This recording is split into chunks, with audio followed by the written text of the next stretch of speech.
Blood Sisters has me at a loss for words. Almost. What's up? It's Tech and this is GVN. Let's rock.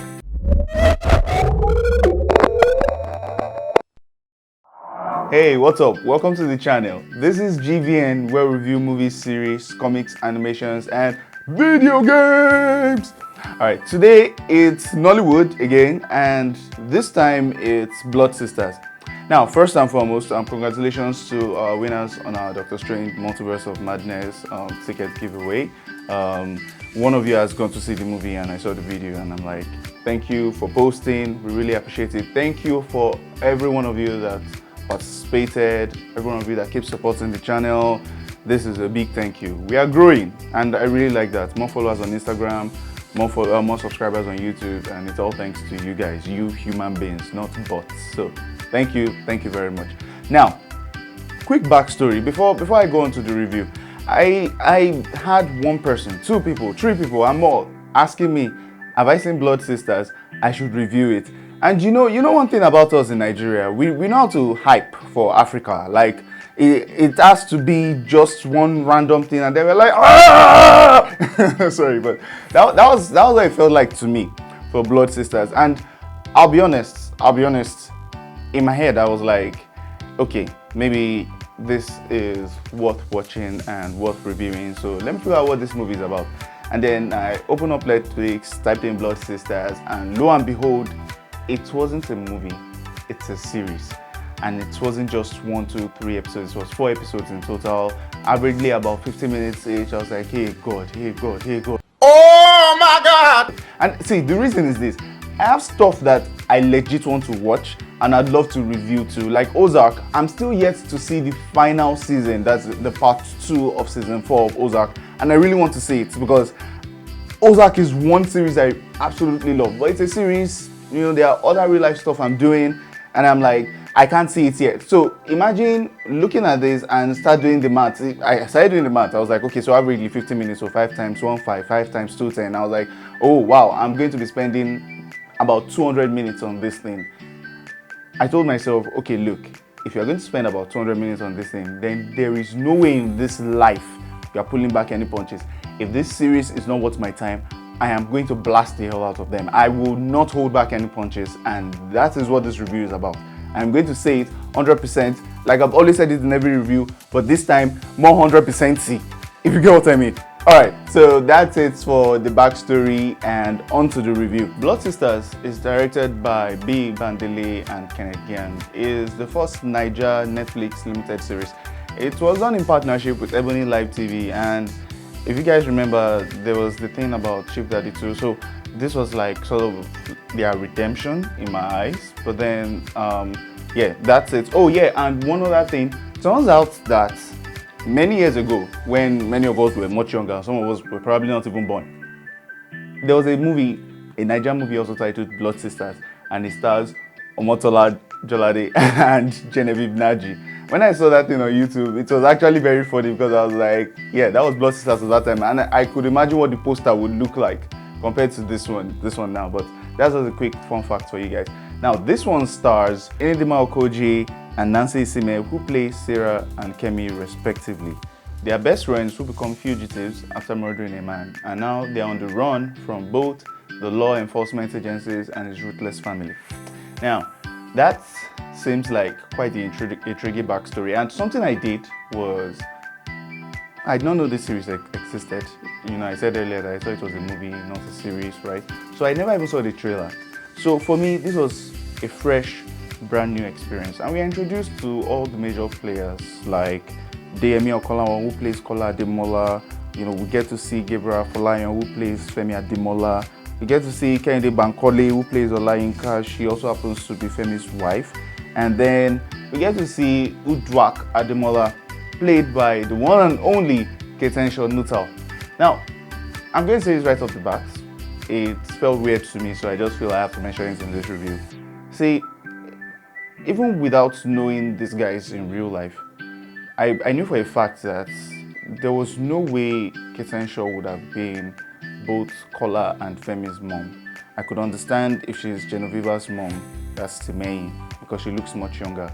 But then these guys are like in their 40s and mid 30s respectively, and it felt like it's sort of miscast in my opinion, because I was like, does that mean she gave birth to her first child when she was like 10 or 12? Was she like a child bride?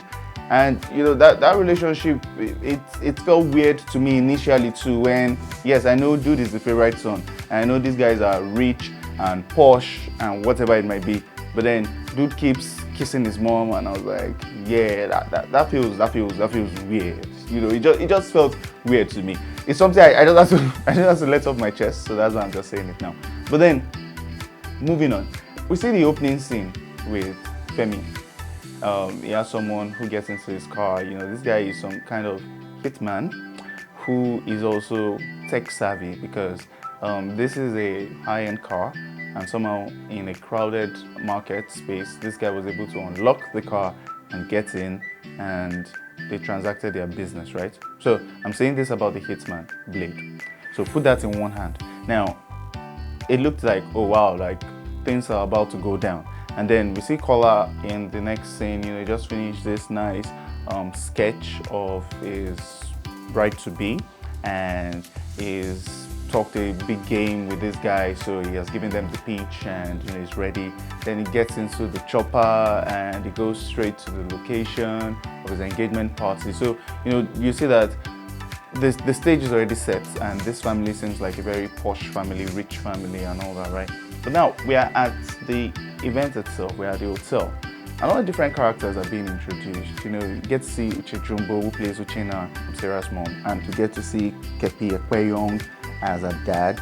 And it felt weird to them, because normal Niger tradition, you would normally do the engagement in the bride's place. At least I know that's for the Yorubas and the Igbos.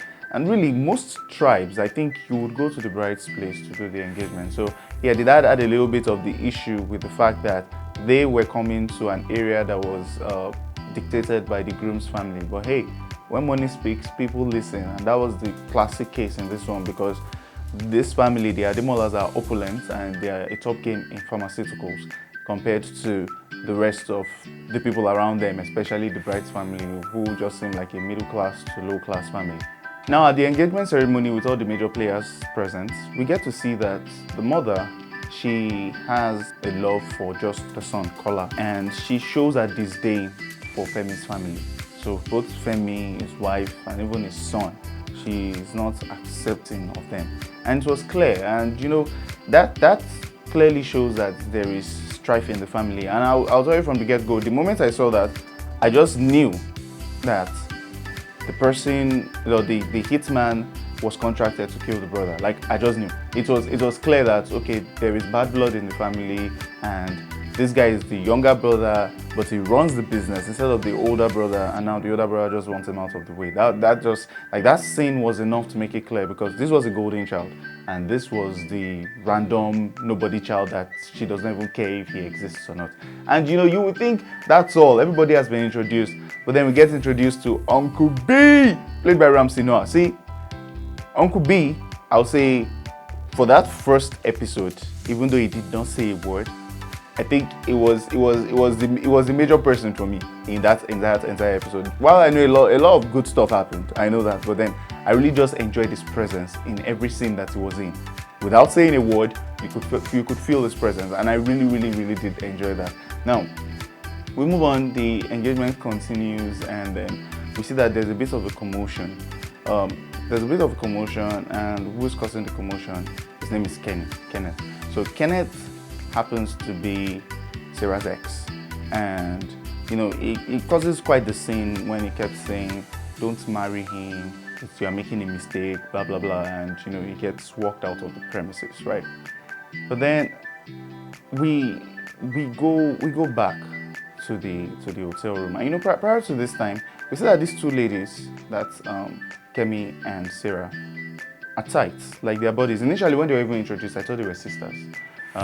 And we had that initial flashback scene where the body was being buried, and clearly it was these two ladies, right? And now we see them in the hotel room, and they are talking, and one of them is getting married, but then she's like, "You're my G for life," And see, I think right off the bat, something I would say, I really, really did enjoy about this series is there are people that will say we are friends, we are G's, and they don't put their money where their mouth is. But this was something that really, really did happen in this series, and I enjoyed that part right off the bat. And these two friends that are pretty much sisters, they were talking, exchanging pleasantries. Like, no, forget me, or this one, that one. And she was like, no, I can never forget you now. You're my G, you're my sister, you're my blood, blah blah blah. And she gave her this gift, and it was a very nice, touching moment. But then she comes downstairs, and she sees Kola. Kola has arrived, and he sees her wearing this dress, which she looked lovely in, by the way, like really lovely. But then you could tell that her countenance changed from one that was free and smiling and just happy to one that was caged and timid and scared.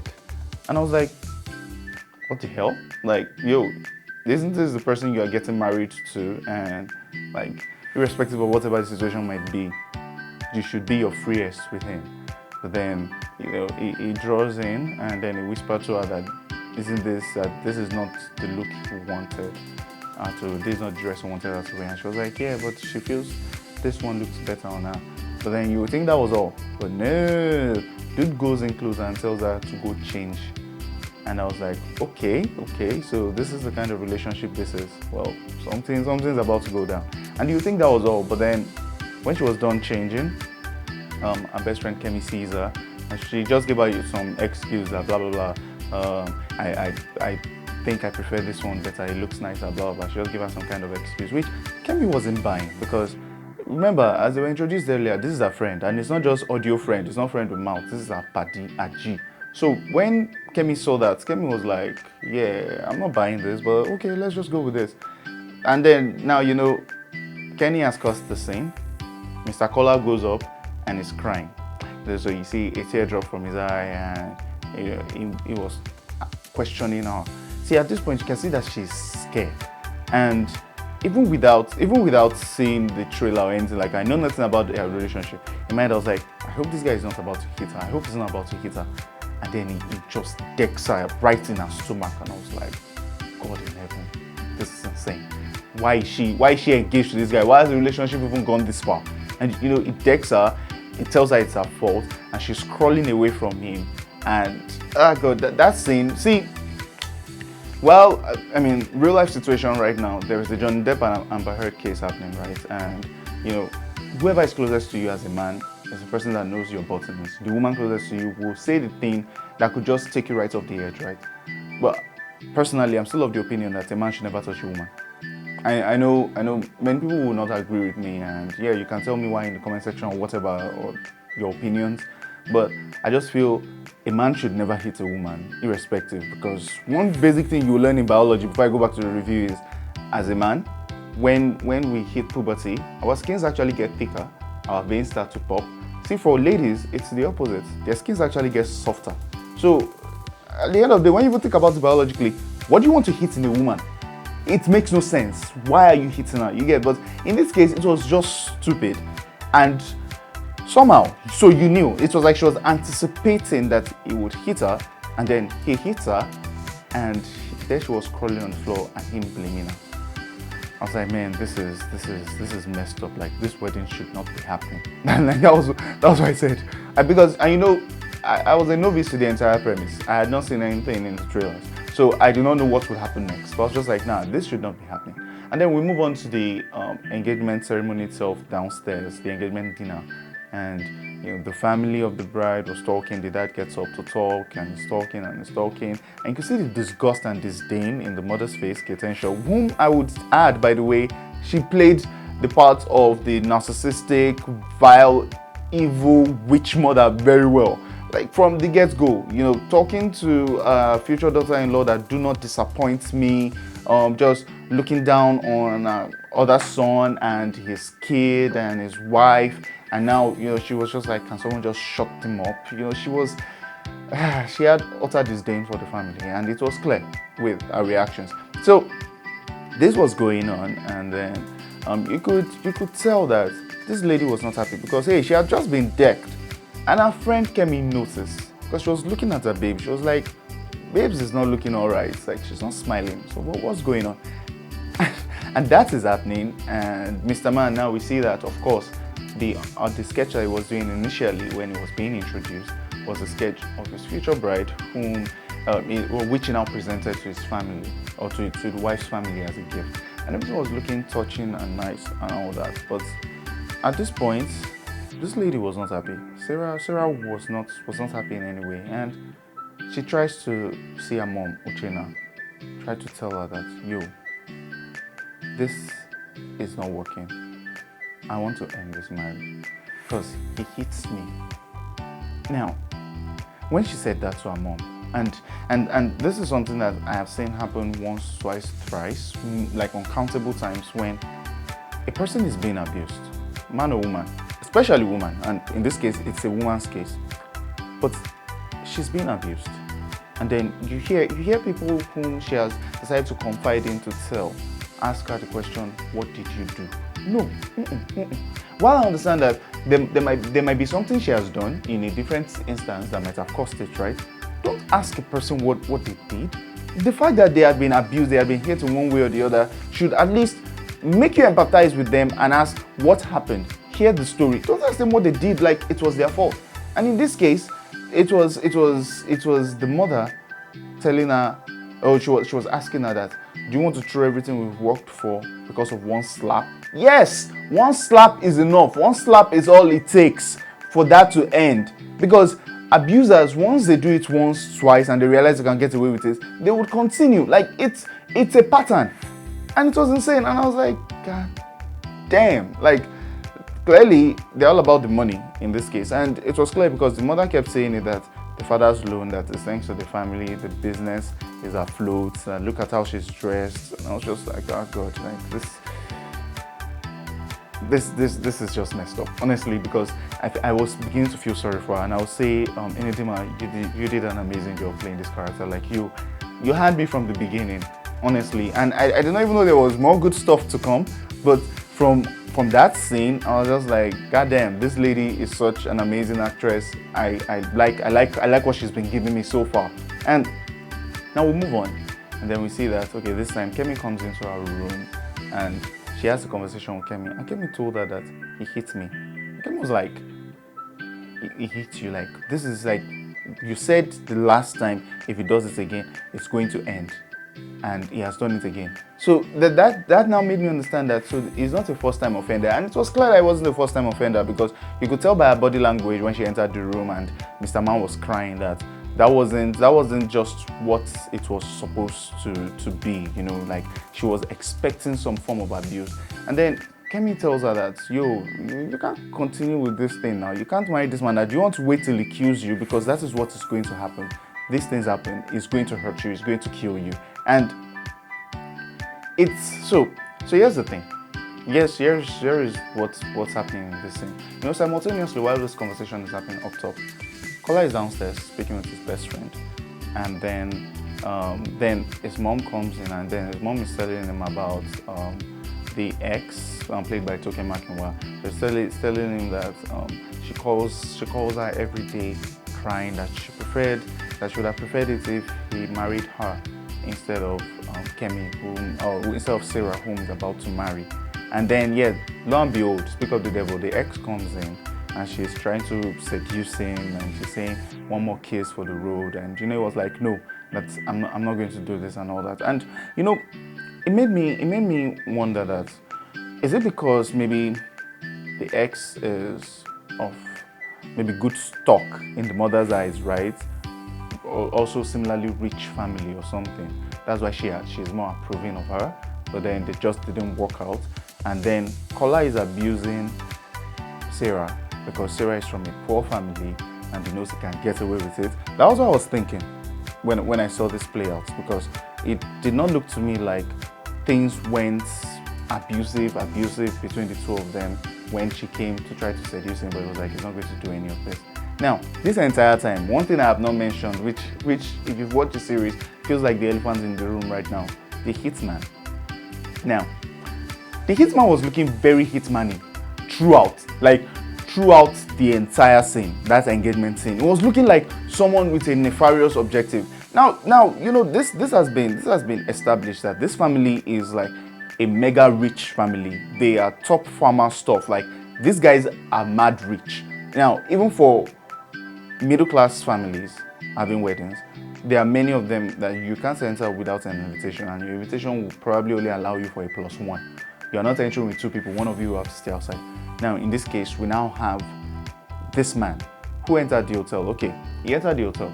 They asked him, is he here for the wedding or business? Because because in my head, I kept asking myself, is that they deliberately wanted to make this guy look very hitman-y? And get this is someone who was able to hack this guy's car stuff with car security with some sort of key fob, and he entered, right? So you at least expect that this guy is tech savvy and he should also be smart in some way, right? But then he comes in, okay, he said he's here for business. And he's here for business, but then at a wedding where everybody is dressed head to toe in their native attire, and they are here for the event. They are in the environment for the event. And this is a place where there will definitely be hotel security and a lot of private security because of the kind of people these people are and who their guests are.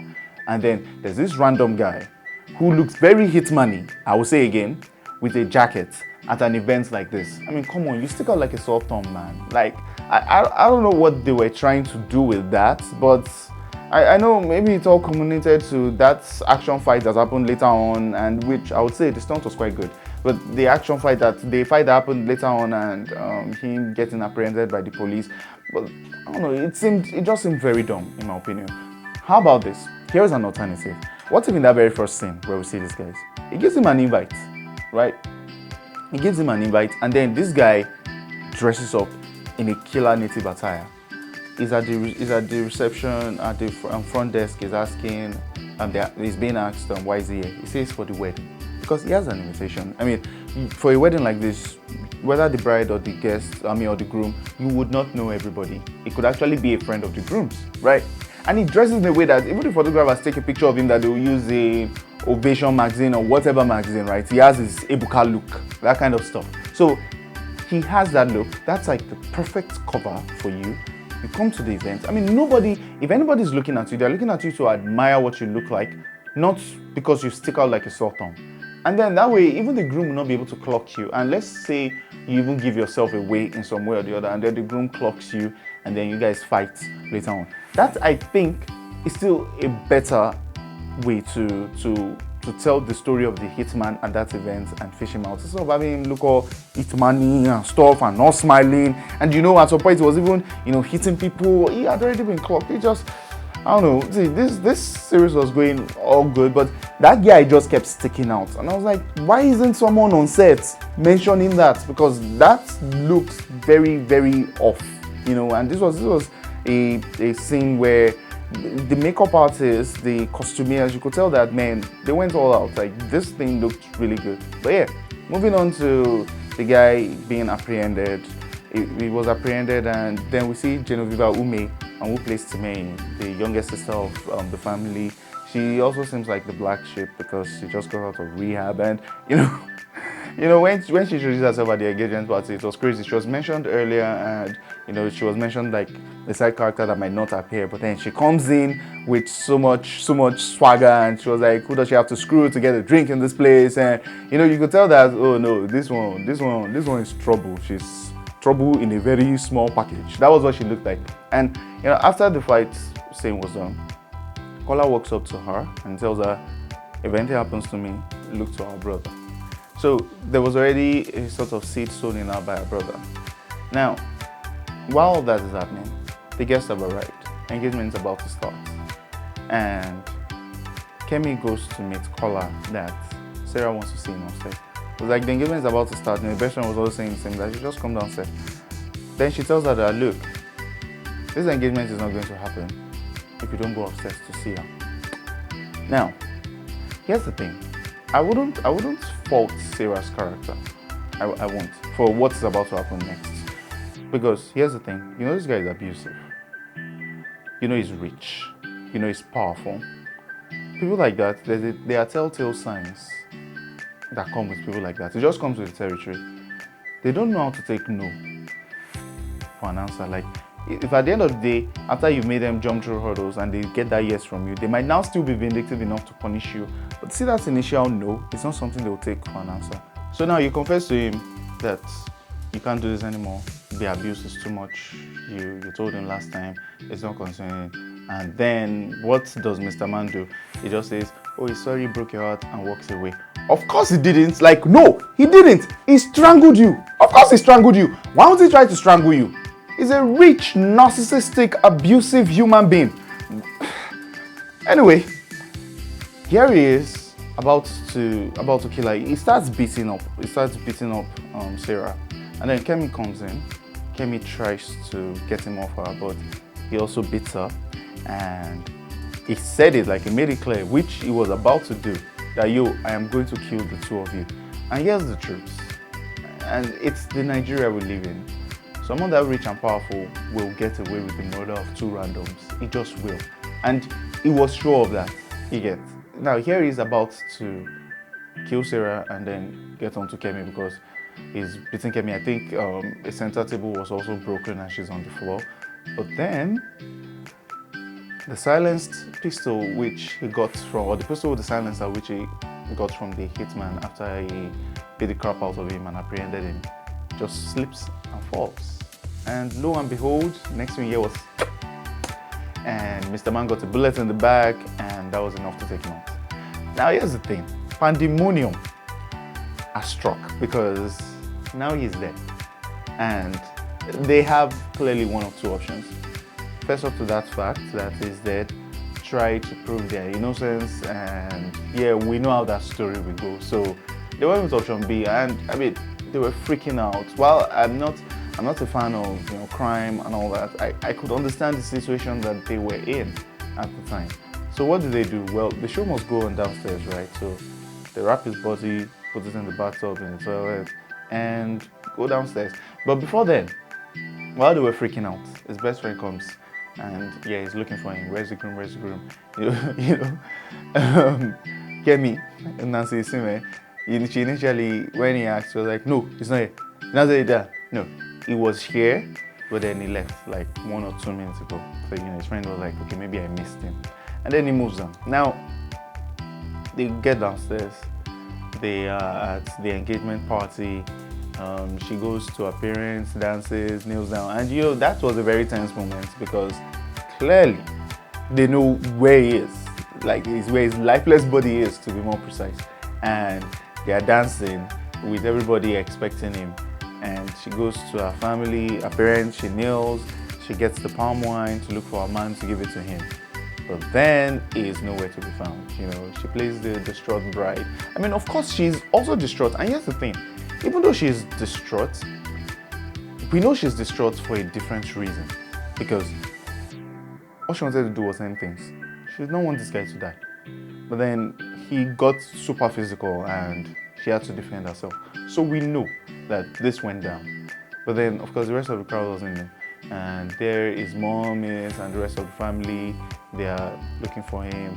And then his best friend comes in to tell her that, yo, mama, I don't know where he is. And they said, well, you have to tell them something.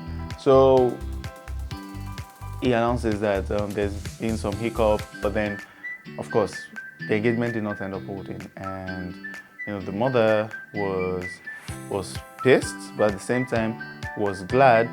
She said her son has come to his senses. And then she faces the bride's family, that's Sarah's family, to tell them you'll be hearing from our lawyers because, well, clearly she did not even want the marriage to happen, and they had supported them with a sizable amount as a loan, and now she's just about to ruin their lives, like pretty much. She's about to just end their lives. So now, here's the thing. How do you move a body? So ladies, how do you move a man that big? And people don't really know how heavy some people are till you have to carry them. Like the human body is a marvel. The fact that you can move yourself around is a really big deal. If you ever need to be carried or someone needs to carry you, man, carrying a person is no joke. It's no easy feat.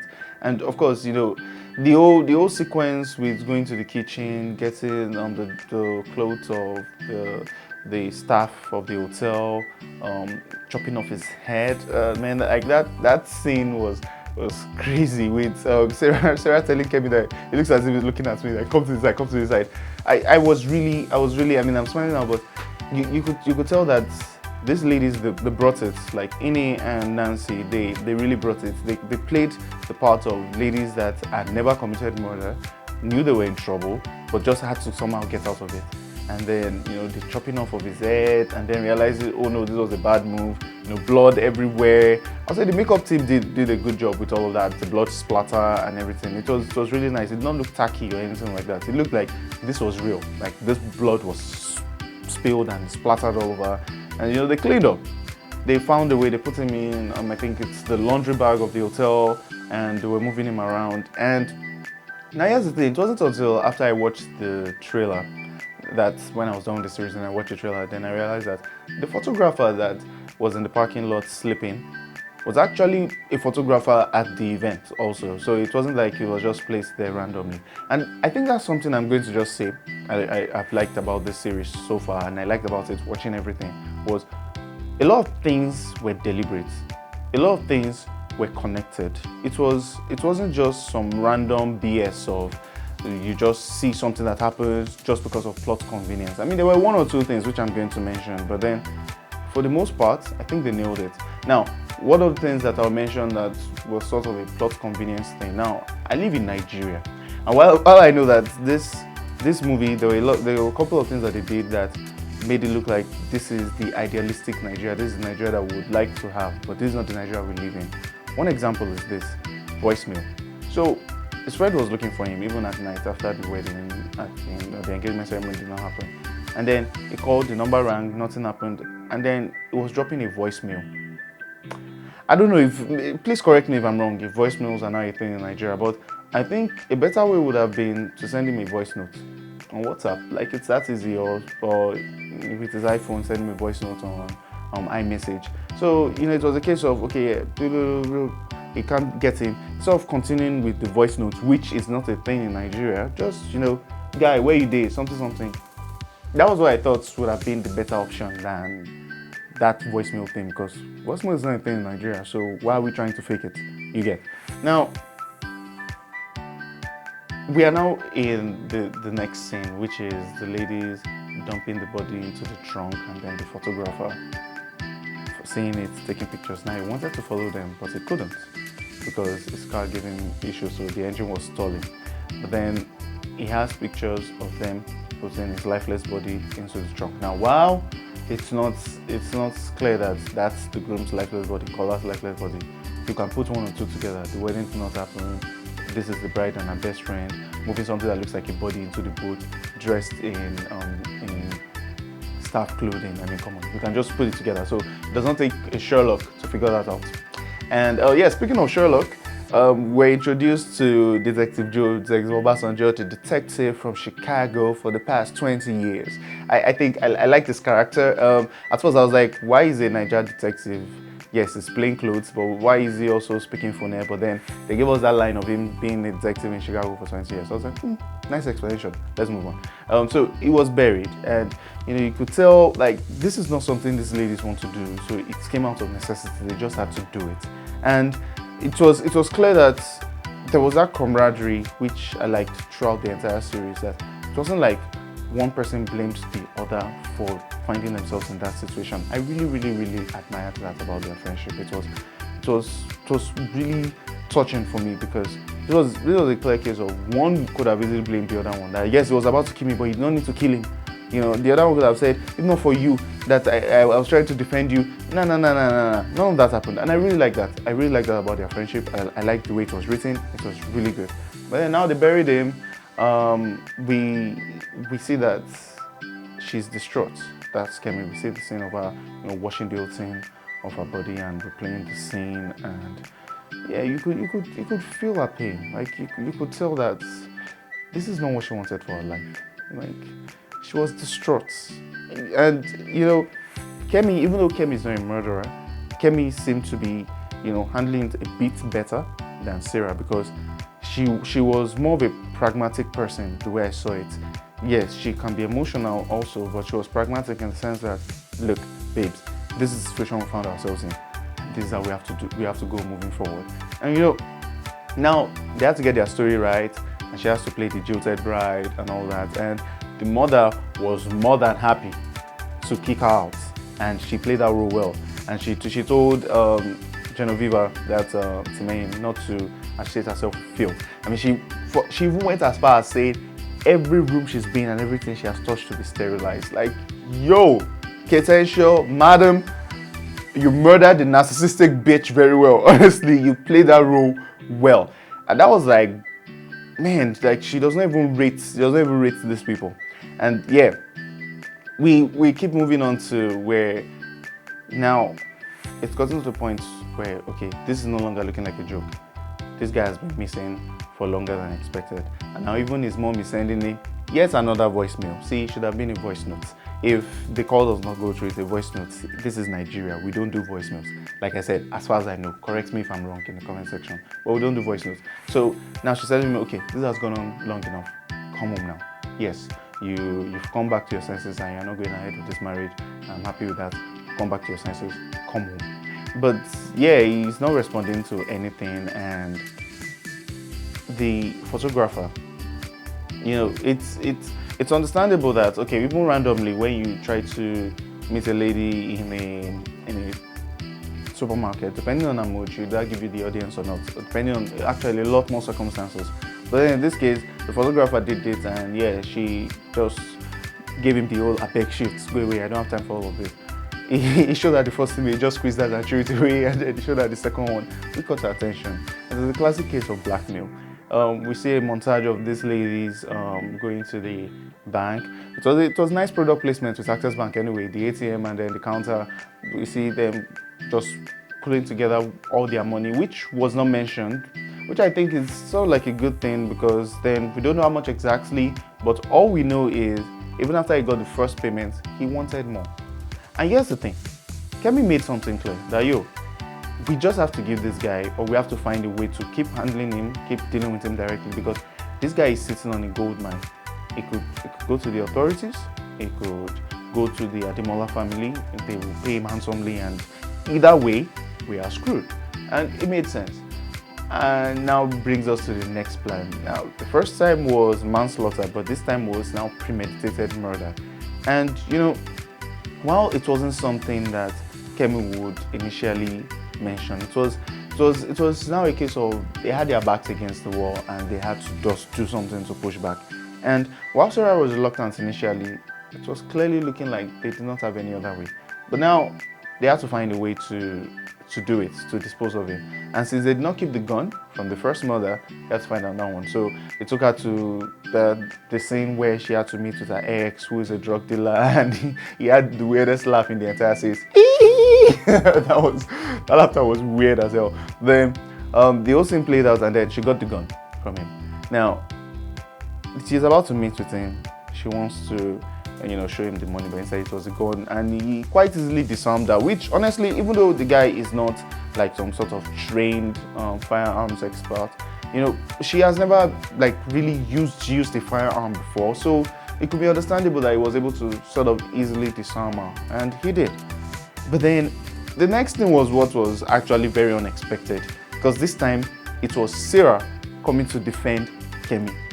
Quite almost similarly to the same way Kemi shot Kola to defend Sarah, but this time it was the guy that got hit by the car. And not only did he get hit by the car, because of the shock, it was clear that, okay, when they were trying to get out, now they reversed and they drove over him, and of course there is no surviving that. So yeah, dude was dead, photographer out of the picture. And now 2 murders between these 2 ladies, and yeah, it was insane. And at this point, the walls are beginning to close in on them, because now some local dogs have found the body. We see a crime scene, you know, we see all our CSI people with their lab coats looking like a certain person whom some of you will know might be the governor of a particular state with his lab coats, but hey, it's for you to decode, for me to know, for you to find out.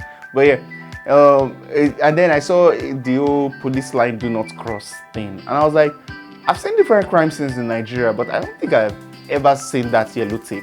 All I would see is just police standing in front of you and maybe those yellow cones, the VLC yellow cones, but you don't see police line do not cross. But I was like, hey, this is, I would accept it as this is sort of this is a series where they are also portraying what they would want an idyllic Nigeria to be, because yes, we should have this stuff. Again, correct me if I'm wrong, but I have not seen this before. In all my years in Nigeria, I have never seen a police line do not cross or a crime scene do not cross yellow tape in Nigeria, ever.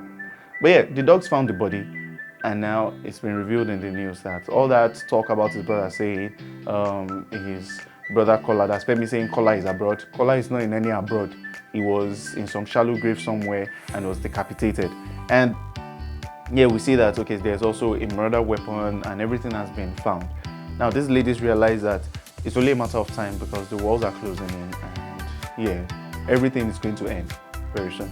So yeah, they had to get away. And get away they did, because by the time the police came to their place to do, okay, because there was an initial line of questioning, you know, and they tried to get their story straight. One person defended for the other one, and then the policeman was like, don't go anywhere anytime soon. So then, of course, Detective Joe goes to the hotel and he tries to find some evidence, the footage and all that. And he knows that, or the ladies, they know that it's just a matter of time. Like, the walls will close in and will be cut. So they had to find a way to get out. Like, they just had to find a way to get out. And when the police arrives, then they realize that, oh wow, these ladies have skipped town. And here the chase begins. So I like this part about the chase because it showed the different parts of the city. You know, we've been seeing the urban areas and sort of the middle class areas, and now we get to see the rural, downtrodden, sad area. So now we are seeing them hiding away in Makoko. And this entire time, the detective and the DPO, played by Segun Arize, they are all looking for them. And that's DPO Tijano and Detective Joe. And everybody's looking for them. Also the family of the groom, because in this case, it was now them running for their life, and clearly it was looking like, I mean, they were clearly culpable in the act of this guy's death. Now, to what extent, we don't know, but I mean, let's be honest, all the evidence is against them. They are the middle class family, so clearly they're pretty much dead at this point. So, like, it was over for them. So we are seeing this play out, while at the same time we see the scene where Uduak tells Uncle B again, Uncle B! Really, I was really, like, this entire time I've been enjoying just seeing Ramsey Noah in every scene without saying a word. All he just does is appear. Like, I really see, I don't know, and I'm going to say this now. I started talking sometime in episode 3, or maybe towards the end of episode, I think, yeah, the start of episode 3. And is it just me, or did any one of you feel like it would have been better if Uncle B did not say a single word throughout this entire series? Like, with the way he was with his expression, like his expressions were intimidating enough to just make you just know that this man could end my career. So I think he felt more intimidating to me, and he had more of a presence all the times he did not talk than when he spoke. So if I got the opportunity to work on the scripts, or I was part of the writer's room or something, I would have found a way to make sure Uncle B did not say a word throughout the entire series, because I think he would have done a better job. But either way, I think Ramsey Noah nailed it as Uncle B.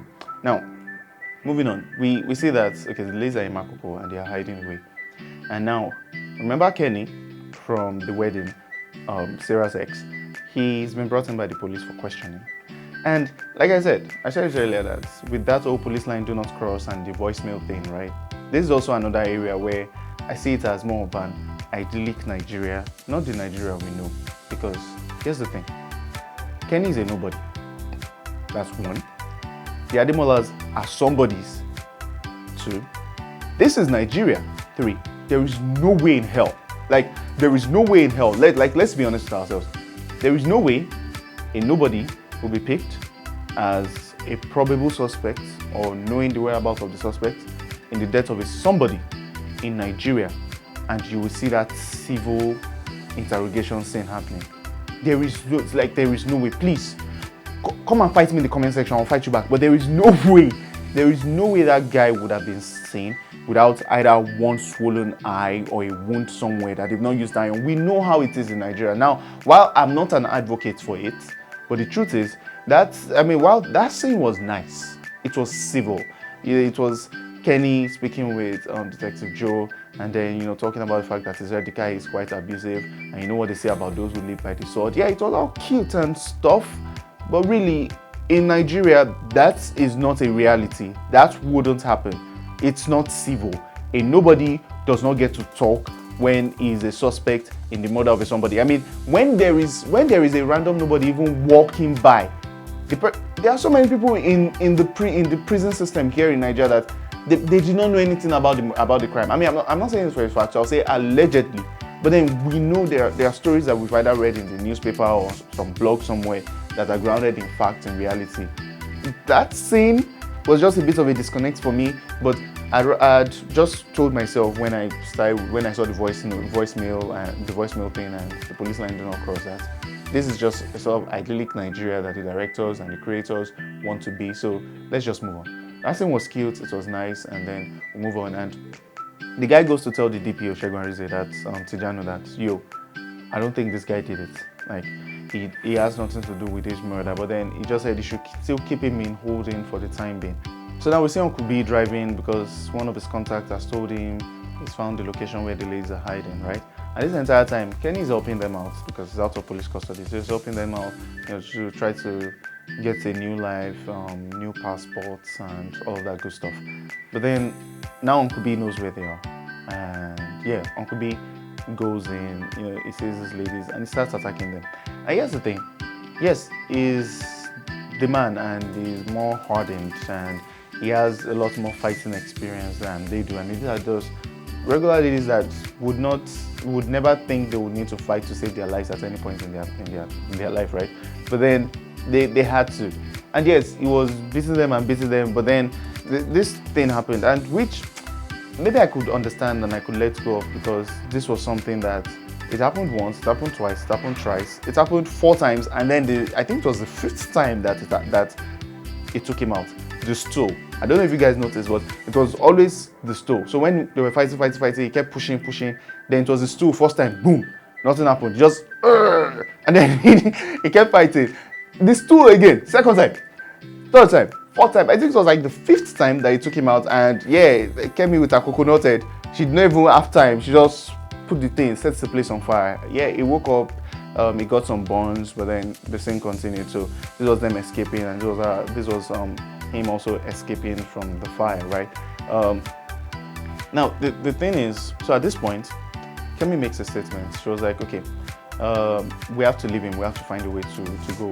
We need to get out of here and all that. But then Sarah reminds her that what about our passports? How are we going to get out without our passports? So they said, okay, they were going to meet him somewhere. Then he could not meet them because, of course, there were roadblocks everywhere. He had to discard the passports so that he won't get implicated. And he could not link up with them because they had the old phone number thing and all that. So it was a messy situation all around. But because they had to leave their phones, they had to leave everything. Now, see, we see the scene where, and again, props to the makeup team. We see the scene where Uncle B was being bandaged and he had burns on the sides and all that, right? And they did a good job with the makeup to show that the burns were there. He gets into his car. So initially when he gets into his car and he tries to find a way to meet or to keep tracking these ladies, there was something that was beginning to feel like a disconnect for me, but I was like, okay, maybe this is the initial part, so let's just continue. Because here's the thing, he just got treated in the hospital. And yes, this man is hardened, he's a bad guy, baddest guy ever lived. But then he just got treated in the hospital, and somehow, okay, he has the burned clothes and everything. I would even say, okay, even if he doesn't have a change of clothes in his car, which is very, very highly unlikely for someone like him in his line of work, how come he did not wash his face?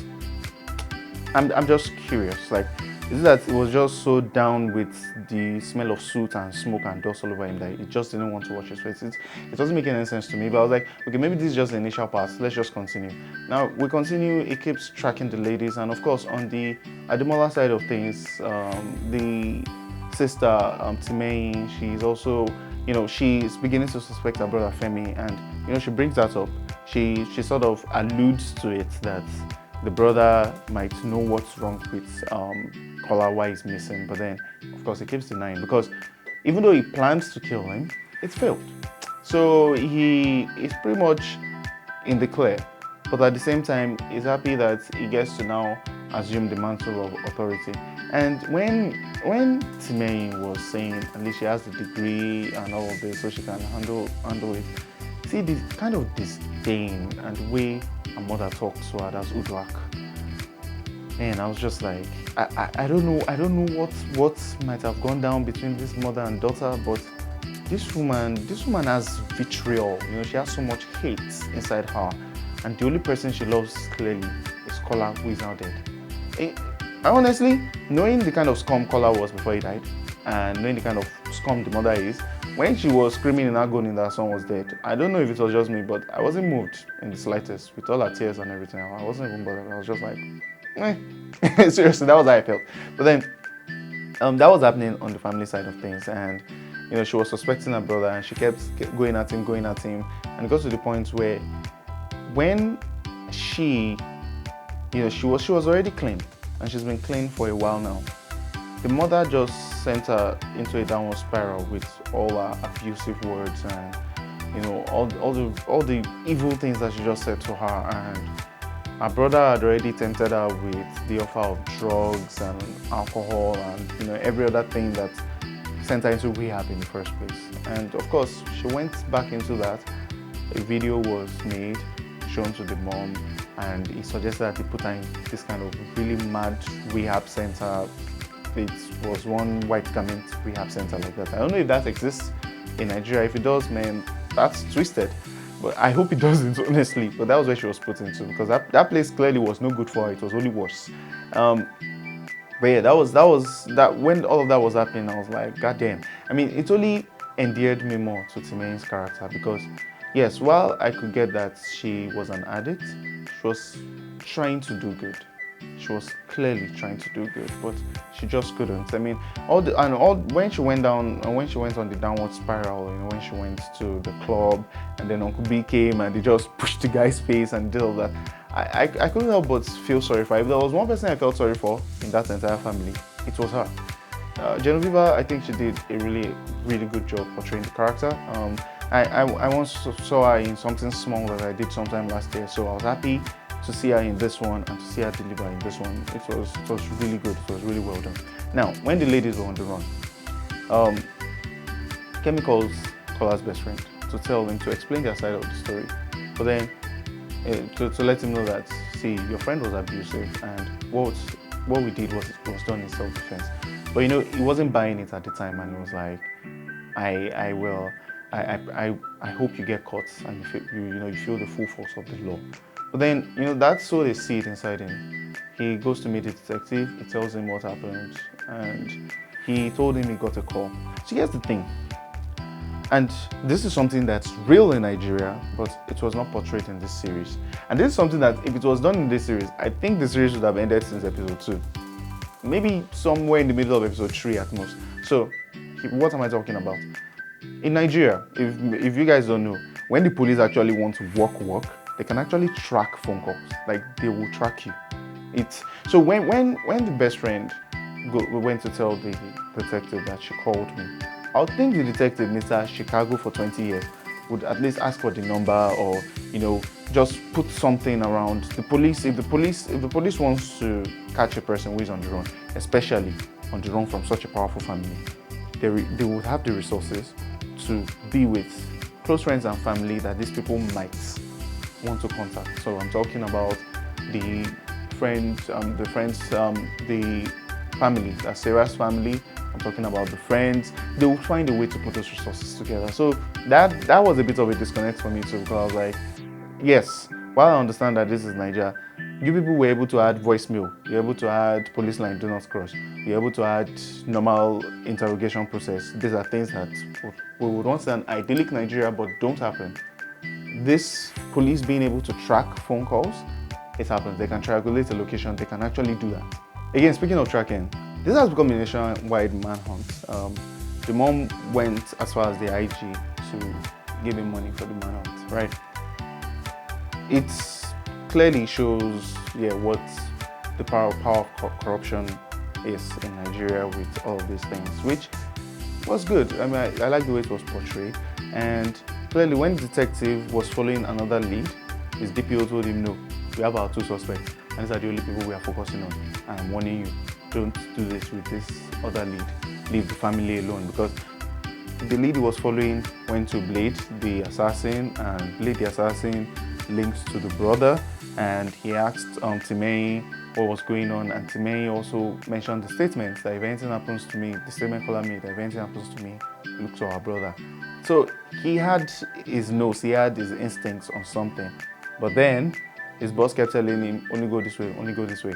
And here's the funny thing, even when they had figured out that Kemi, because she got a car and they were driving to the grandmom's place, even when Uncle B figured out, so let's say it's Uncle B that figured this out, and not the Nigerian police with all their resources, which I doubt is a lie, or which I think is a lie rather.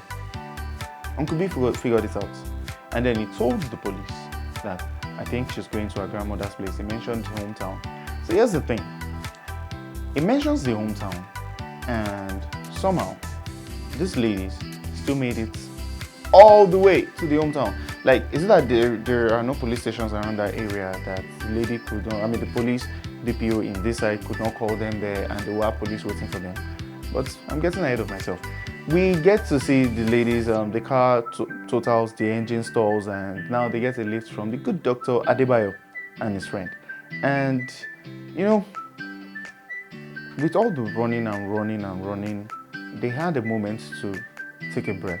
They got like a moment of respite where they could just breathe. Honestly, especially in Idima's eyes, you could feel her emotion. I really like the way that scene played out. And I'm talking about the scene at the beach, with the look in her eyes and the fact that she just feels at peace for the first time since they've been on the run this entire time. She feels at peace and she could just breathe. I know that moment captured my heart. It moved me. I was like, yeah, this was actually quite the moment. It was really, really nice. And it felt like they were at least done running for now, in a way, because they were with the doctor and they were in the doctor's place, and it seemed like, okay, this man is a good man. So he asked them to spend the night, and they were more than happy to oblige, because they could sort of get a moment of respite from all their running and their weariness, and this was something that they were happy to do. Now, what's funny is, we get to the scene where they were dancing, right? He offered her a drink, and Kemi was in the bathroom, she was freshening up, and Sarah was outside dancing with the doctor. But then, of course, she got tipsy, and then it takes her into Zahosa room. Now, here's the funny thing about Zahosa room. When he took her to that room, and then Baba started doing marking, I was like, ha. This doctor is not a doctor. He's an organ harvester. And then we now see a box labeled organ, is it human organ or something? Yeah, human organ. I was like, lo and behold, telltale sign. Yeah, he was about to harvest her organs. He was about to kill her. But see, prior to this time, and this is one thing. This is another reason why I mentioned the whole tracking thing, right? Prior to this time, Sarah called Kenny. She called Kenny, and Kenny used her location to track her.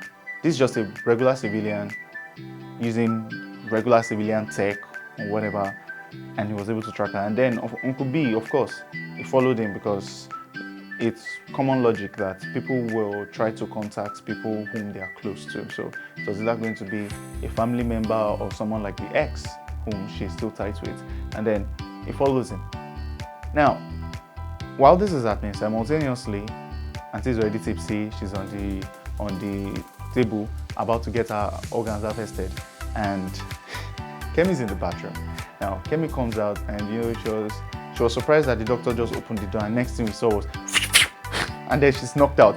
I was like, yeah, that was expected, and the way that whole thing was done was actually quite nice. I liked the way that entire scene played out. But one thing I will tell you is, with what was about to go down, I don't know, in my head I was already predicting that, man, Kenny would die. And I told my intern whom I was watching this thing with, I was like, Ima, Kenny's going to die. Like, I think I was just so sure because, well, first and foremost, he's a side character.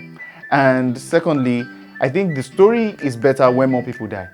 Not die senselessly, but die. Like, just die. Honestly, this kind of thriller drama is much better when people just die left and right. And yes, lo and behold, Kenny comes to the door, he knocks. He said he's looking for Sarah, but then the doctor was like, there's nobody called Sarah here. He was like, but I. Next thing, Baba used scalpel for his neck. And I was like, well, I said it. Kenny's gonna die, and Kenny died. And here's the thing. I mentioned earlier that Kemi has coconutted. Truly, Nancy, Kemi, you have coconutted because she was knocked out, right? But somehow she still got back her consciousness, and she got into a tussle with the good doctor. Well, good doctor. Got into a tussle with him, and she was able to overpower him, and she ended up killing him. And then she carried Sarah and put her rather. She carried Sarah and put her in Kenny's car, and then they drove off. Now, here's another thing that was funny about this whole thing. So this entire time, of course, Uncle B was tracking Kenny, right? And then he saw that, oh wow, these are the people moving by. And then when he turned around, that scene was actually quite funny. He turned around and then he faced the same issue that many people, if you drive in Lagos, they probably face it at some point or the other, the Okada pandemic. And then it was this Okada guy that he hit. And then this guy came up and then was talking, just I think that scene was funny. He just hit him in the face and he knocked him out. But then his car had already been totaled, or it had an issue, so he could not chase after the ladies. And now the ladies are running. But then at this point, Kemi's bleeding, so she just drives to a point where it's sort of safe, and then she sleeps.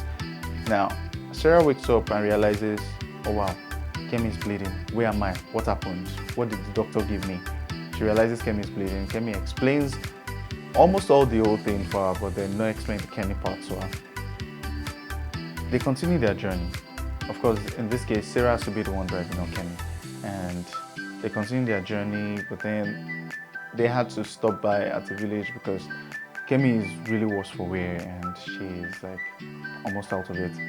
The car breaks down. They find themselves in a village where a chief had just died, but luckily for them, they were able to get help.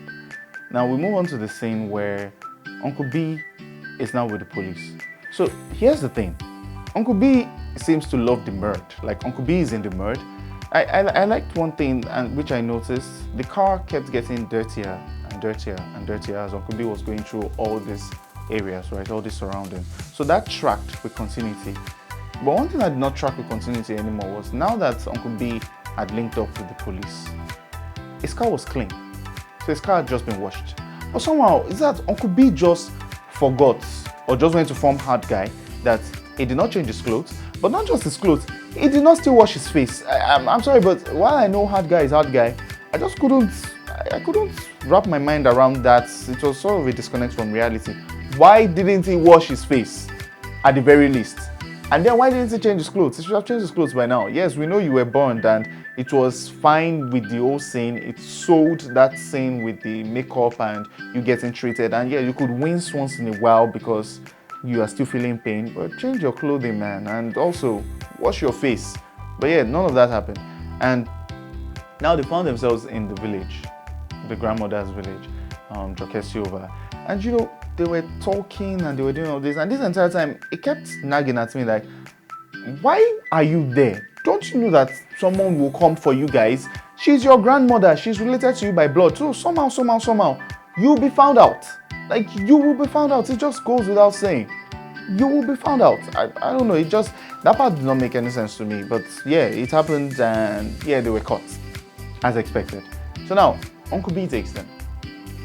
And this entire time when all of that is going on, the friend is also doing a sort of detective thingy, is going around. He first goes to his caller's place and then he's asking questions from his exes. But when he goes to Kola's place, he finds a secret room, which wasn't particularly secret because it was sort of easy to find. I don't know, it was just somewhere, it was sort of convenient to find.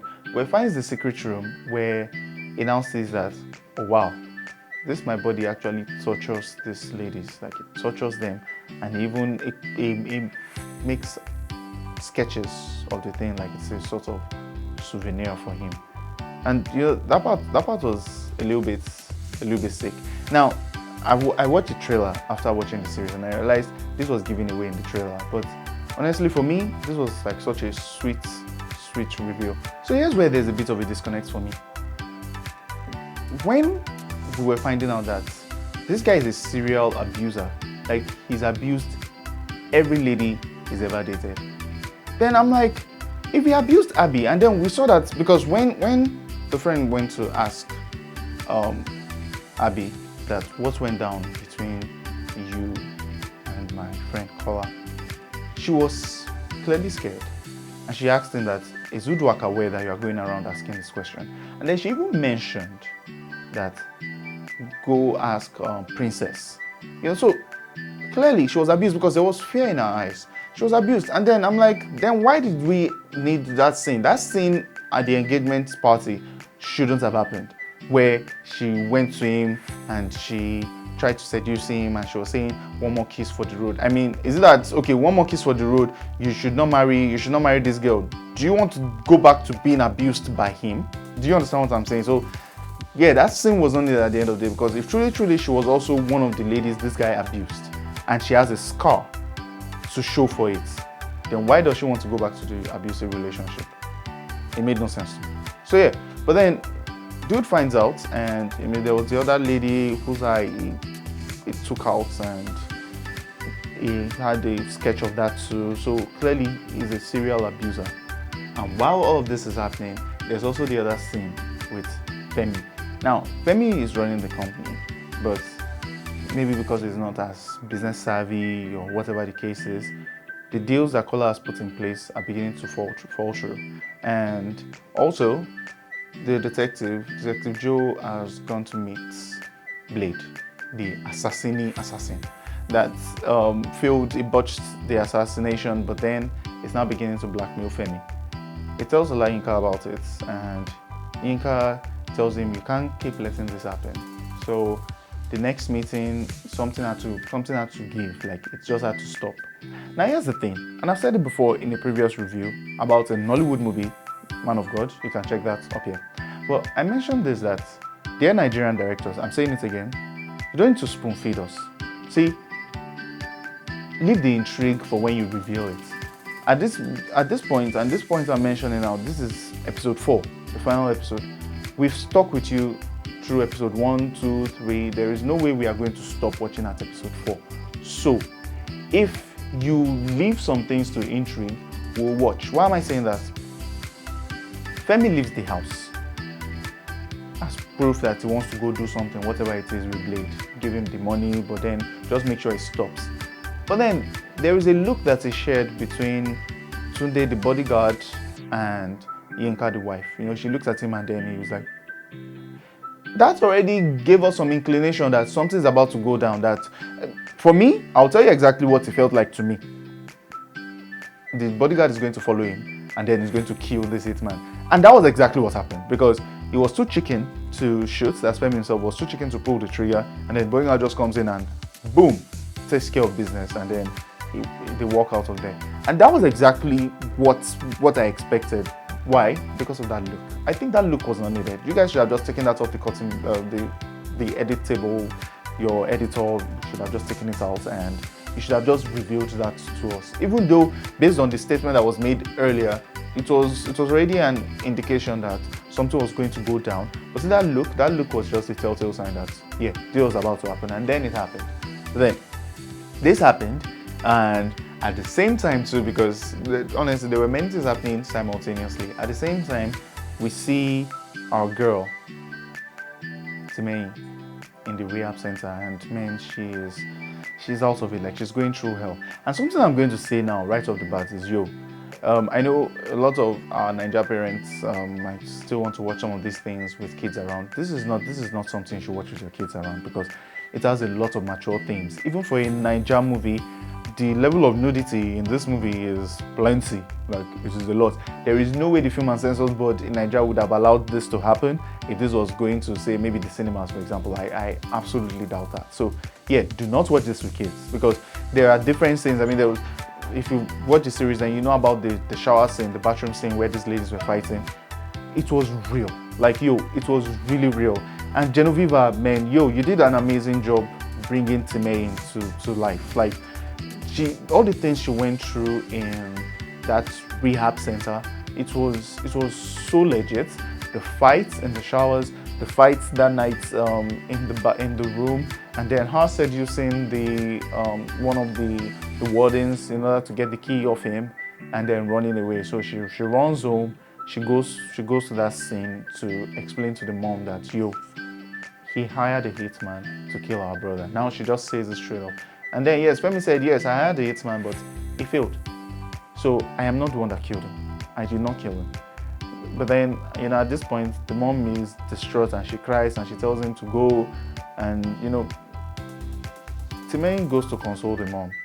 But of course, as expected, since she's filled with vitriol and narcissistic and just an evil queen bee, she told her, don't think this changes anything between us. And that was mad. Like, that was insane. That was expected for me, but it was like she stuck true to character even in that point where she was clearly heartbroken. She still stuck true to her character, and that part was just like, that was just insane. But yeah, now back to the ladies. So now the ladies have been apprehended, and now Uncle B is bringing the ladies to the mom, Uduak, for their execution, clearly. And now the mom brings the family together. Yes, the main volunteered. She said she did not get to attend her brother's funeral, so she would like to be there to at least see these ladies meet their end. But it was clear that, knowing what we know about Timei, she was not going there to do that. That much was clear, right? And then, while at the same time, we see that this Detective Joe, the friend has shown Detective Joe all of these things that have happened, all of these things that this guy is doing, or this guy has done, this guy did when he was alive. But then the detective was like, well, I'm now off the case, so there is nothing I can do about it. And but then he was like, I'm leaving this with you. Maybe your conscience or something will get at you, so that you should do the right thing for these ladies. Because clearly it was manslaughter, it wasn't premeditated murder. And this guy, he had it coming, because he clearly was not also the angel that everybody thought he was. But then this is the scene of the execution, and the entire family is together, and the mother gives the gun the mother tells Uncle B to give the gun to Femi, and Femi should pull the trigger, should kill these ladies because they are his brother's killer.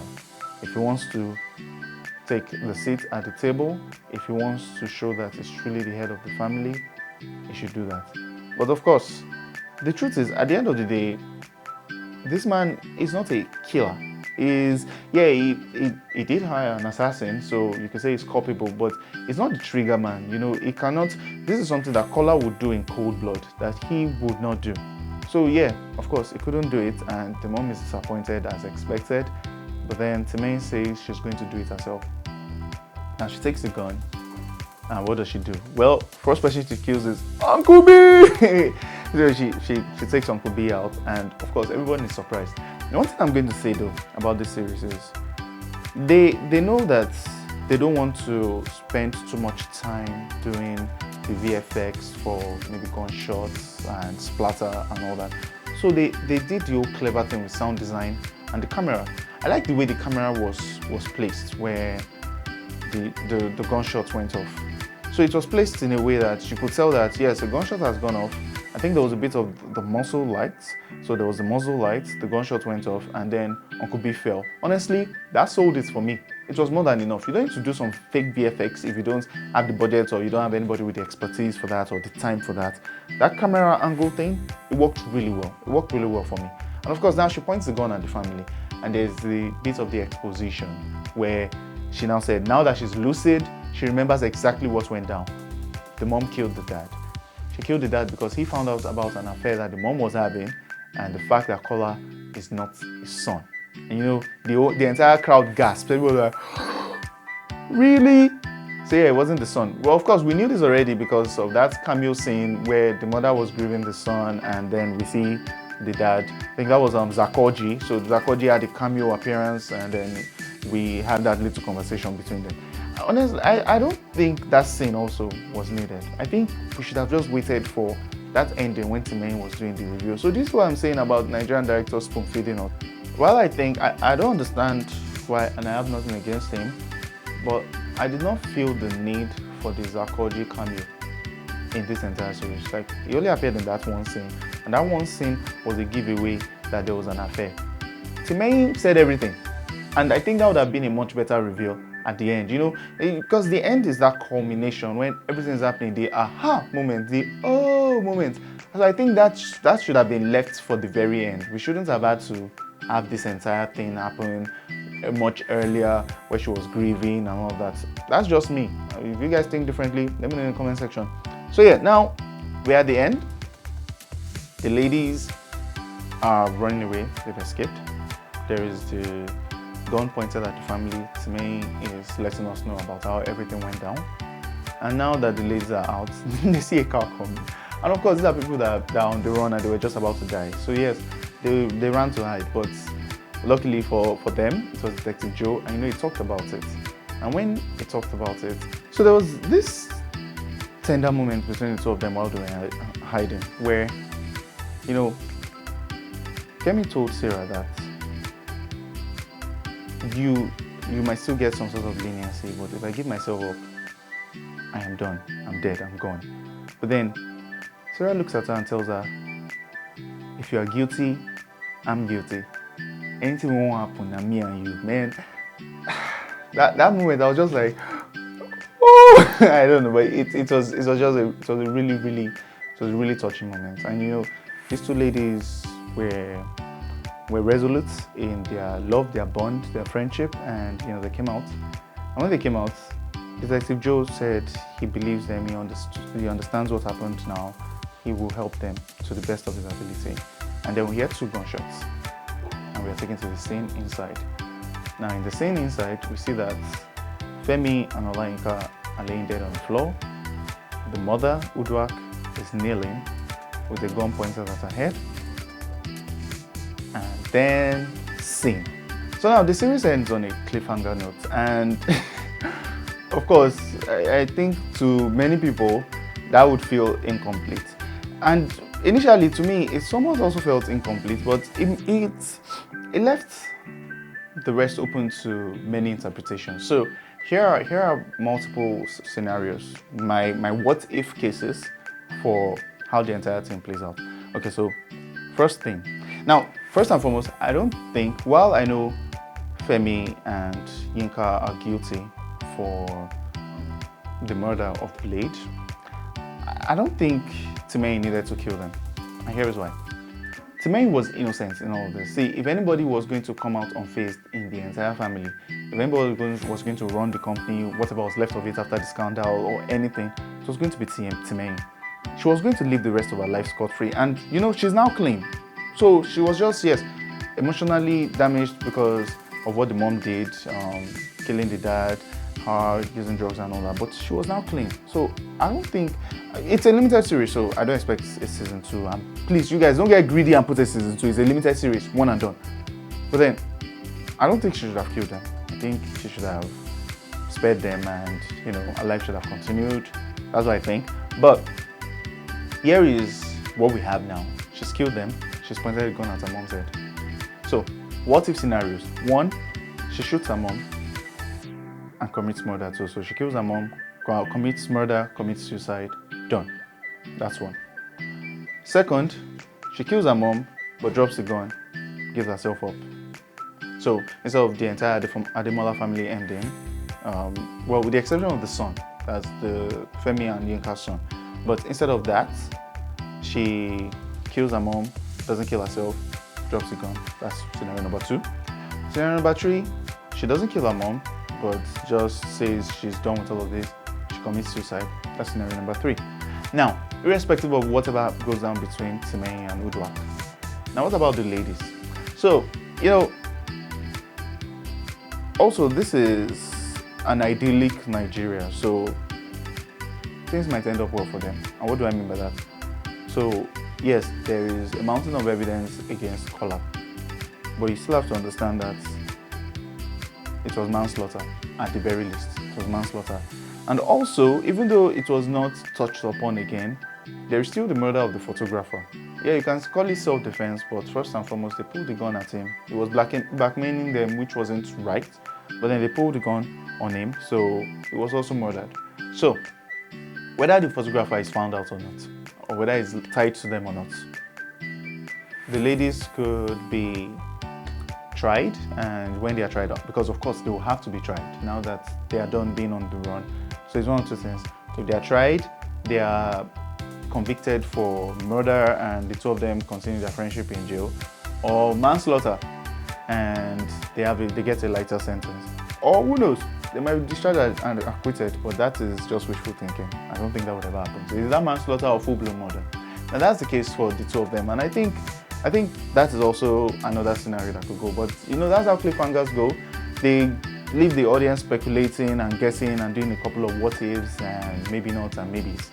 Now, there is another thing I want to touch upon. See, the relationship between Olayinka and Femi. See, I bet some of the audience would have felt maybe the sex between them, over and over, this scene and that scene and that scene. It was too raunchy, it was too much, it was unneeded. Do you know the way I see it? So think about it this way. At least that's the way I saw it, so that's why I want to mention it. Yes, it was a lot of R-rating stuff, and it was just sex everywhere, and they were just everywhere with the sex. But the thing is this.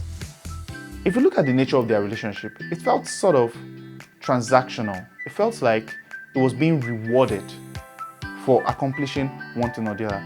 Look at all the times that they had sex, or that the sex was shown. It was either when he was now the top boss, even when he confirmed that it was his brother's body, when he went into the car, what did she do?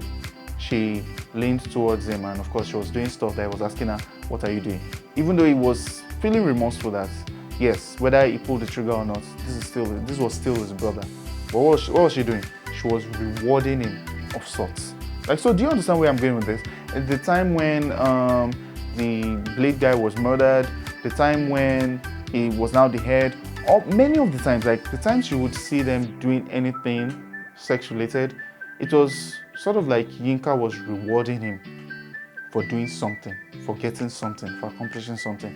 So it felt sort of transactional to me, because if you remember in the final scene where he was handed the gun, she had no qualms with him pulling the trigger, because that's what she wanted. She was a go-getter. And if you remember at the point in one of those scenes, he asked himself like who did he marry? Because see, she was a go-getter and she saw him as a way to be the queen of the world, and that was what she was going for. So all the times when all that sex was being shown, yes, maybe it could have been implied if you were trying to be PG-13 about it, but this was a series that was showing everything, the goriness, the blood, and everything. So yeah, they decided to show all the sex. So I don't think it was too much. I think it was just emphasizing the nature of the relationship between Femi and Yinka. That's what I think. Overall, I think this series was a really good one. I remember at the start of this review, I said I wasn't going to pull any punches. If it sucked, I was going to, I would tear it to pieces, because I don't care. You don't demand, 200 hours of people's time and you now mess up. But this was a really, really good watch. I really liked it. I mean, there were so many things that I'm yet to mention. Remember the mother saying you want to give up everything over one slap, and then she called her with the tears like, Uche Jumbo, and this is even coming from way back in my teenage years and even now. She's someone whose acting still gets to move me. And when she was talking to her, she was like, run away. It moved me, because she realized just how wrong she was, which was a good thing. It was a good growth for her character in her character arc. And she told her daughter that just run. I'm sorry, I did not listen to you. just run. I mean, that just showed a mother's love, and it was beautiful to watch. So a lot of things in this series. Oh yeah, and one last thing I'm going to mention before the series ends. I don't know if you guys noticed, but some people might have found it unsettling, but it was deliberate. See, and I'm talking about, we've talked about the makeup, we've talked about the sets, we've talked about everything. But see, the cinematography, the cinematography of this series was brilliant. In times where the scene was supposed to be somewhat uneasy, give you some sort of tension, some sort of discomfort, you will notice that the scene would go, like it's like the DP or the camera operator is moving the camera in a way, pulling in, pulling out. It was deliberate. It wasn't a mistake on their part. It was deliberate. And now that I've mentioned it, if you watch the series again, then you understand why that pulled you in. One scene that I can remember clearly is the scene between Femi and Yinka when they were talking, and they're talking about how things seem to be going bad and how they were bothered by things. And it was giving that it's like you're on a boat or on a ship, and it's moving like it's not stable on the water. It's giving that sense of uneasiness, and that was something that was employed in this series, and I really liked. See, there are so many nice things to take away from this series, and it's something that if Nigerian cinema is going to continue with this standard as the base, honestly, I think in the next 4 to 5 years, we are going to be murdering things. Like, we are just going to be killing it left and right. This was really good. This was a really good series. It's a good watch. I would highly, highly, highly recommend it. I think you guys should watch it. I don't think you will regret it. I don't think you will feel like you wasted over 200 minutes of your life, because it's rather long, but it's worth it. It did not feel like, with the exception, like I mentioned earlier, with the exception of them tracking the phone, if they had done the whole phone tracking, and also the police being where they ought to be on time, like the grandmother's place and all that, I think the series would have ended in maybe the end of episode 2 or the start of episode 3. But then overall, nothing felt like it was too drawn out. Nothing felt like it was unnecessary. Everything felt right. The pacing was really good. I really enjoyed this series. I would absolutely recommend it. I give it an 8 over 10. It's worth the watch, and yeah, that's it for this review. If you guys like the review, if you've liked what you watched, this was a lot of work on my part. It was a lot of talking and all that, but I really enjoyed it, and I think it was worth reviewing. Feel free to check out this video or this video next to see some of our other dope reviews on the channel. It's been Tech for GVN. Peace.